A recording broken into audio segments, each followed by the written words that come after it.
के माध्यम से ही भारत आगे बढ़ता है।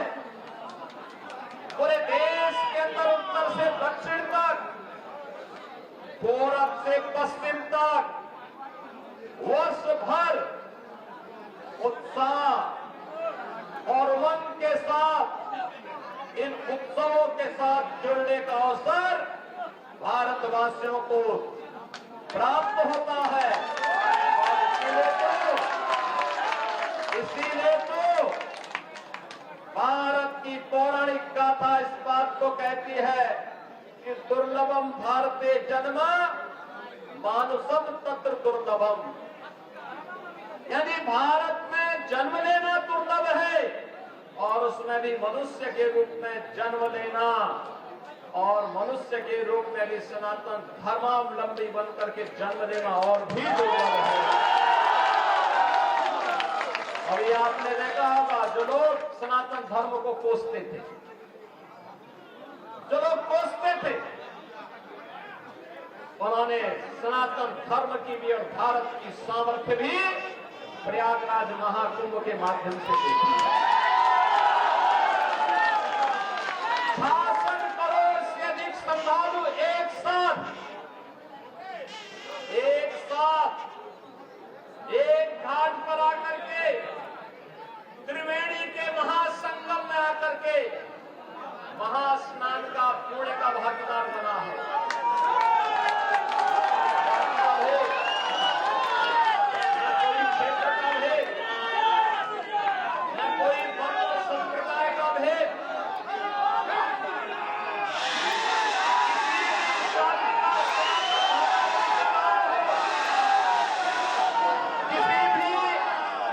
क्षेत्र का सनातन धर्मावलंबी रहा हो,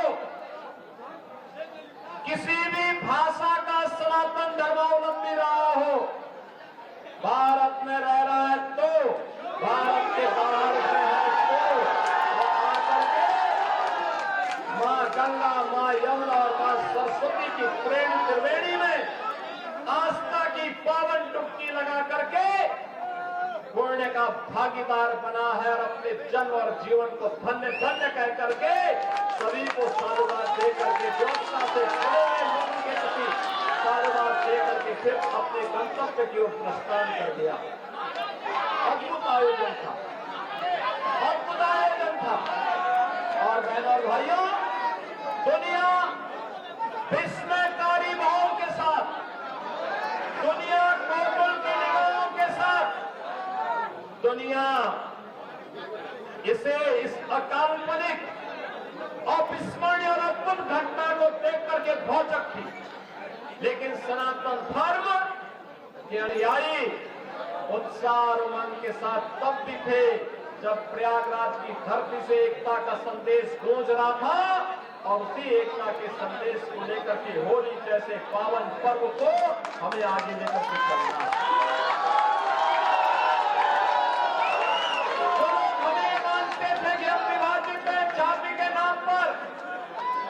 छूआछूत और अस्पृश्यता के नाम पर हम लोगों से पूछना चाहिए कि भगवान ने तुम्हें दृष्टि दी है, जाओ तुम हमें बदनाम करते थे, हमारे सनातन धर्म को बदनाम करते थे, तुम्हें देखना है तो प्रयागराज के संगम में आकर के देखो कौन जातिवाद थी, कौन छुआछूत, कौन अस्पृश्यता। वहां तो राष्ट्राध्यक्ष हो या एक सामान्य गांव का निवासी, वहां पर कोई बड़ा सा बड़ा धर्माचार्य रहा हो या गांव में निवास करने वाला एक सामान्य योगी सन्यासी, इन सब ने एक ही संगम में जाकर के मां गंगा की प्रति कृतज्ञता ज्ञापित करते हुए आस्था की पावन डुबकी लगाई है। कौन लोग हैं जो बांटने का काम कर रहे हैं? ये वही लोग हैं जिन्होंने अयोध्या में राम मंदिर का विरोध किया था। ये वही लोग हैं जो गौ तस्करी में लिप्त थे और गौ हत्यारों को प्रश्रय देकर के उन्हें सत्ता में भागीदारी बनाते थे। ये वही लोग हैं जो बोलते हैं कि भारत कभी विकसित भारत नहीं हो सकता।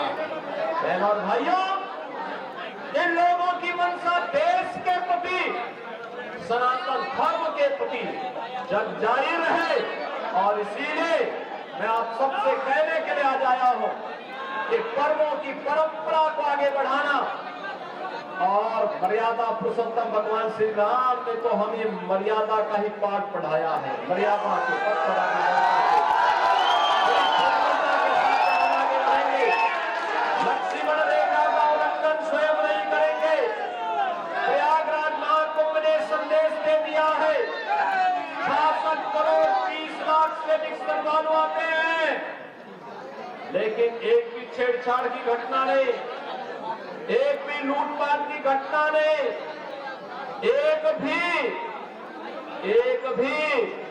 कोई ऐसी घटना नहीं जिसके कारण किसी भी सनातन धर्मावलंबी को सिर नीचे करना पड़े। ऐसा अद्भुत अनुशासन, ऐसा अद्भुत मर्यादा, ऐसी अद्भुत छटा जो प्रयागराज में हम सबको दी है। और आज इस अवसर पर जब होली जैसे इस पावन रंग भरे उत्साह और उमंग की होली के साथ जुड़ने का अवसर आज हमें प्राप्त हो रहा है, लगभग 100 वर्षों की इस परंपरा को एक और दुनिया के सबसे बड़े सांस्कृतिक संगठन राष्ट्रीय स्वयंसेवक संघ की शताब्दी महोत्सव का यह वर्ष है। और दूसरी ओर इस होलिका उत्सव समिति के भी कुछ ही वर्षों में शताब्दी महोत्सव का आयोजन होगा।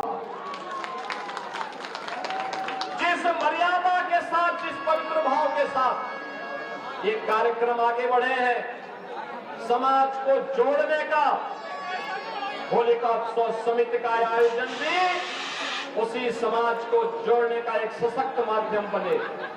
हम परस्पर गले मिलेंगे, बैर भाव को विस्मृत करेंगे, विकृतियों को तिलांजलि देंगे। आपने होलिका दहन का कार्यक्रम करके साबित किया है, हजारों वर्षों की इस परंपरा के साथ जुड़ करके, कि अगर हमारा कोई किन्हीं कारणों से कोई अहंकार आ गया, कोई छल और चतुर का भाव हमारे मन में आ गया, हम उसे तिलांजलि दे करके पूरी तरह उसको भस्म करने का काम करेंगे, जैसे होलिका दहन के कार्यक्रम के माध्यम से किया गया। बहनों और भाइयों, याद रखना, सनातन धर्म का एक ही उद्घोष है, और वो उद्घोष है कि तो धर्मस्त तो जया। चाहे धर्म होगा वही विजय होगी, चाहे धर्म होगा वही सत्य होगा, चाहे सत्य होगा वही विजय होगी। और विजय के तक के लिए साधना करनी पड़ती है, विजय के तक पर आगे बढ़ने के लिए व्यक्ति को परिश्रम करना पड़ता है। साधना जितनी कठिन होती है, सिद्धि उतनी ही बड़ी होती है, और उतनी बड़ी सिद्धि के लिए हमें आगे बढ़ना है। प्रधानमंत्री मोदी जी ने देशवासियों के सामने विकसित भारत का एक संकल्प दिया है। विकसित भारत तभी विकसित हो सकता है, हमारा भारत तभी विकसित हो सकता है तो वह एक होगा तो श्रेष्ठ होगा, श्रेष्ठ होगा तो दुनिया की कोई ताकत उसे विकसित बनने से रोक नहीं सकती है।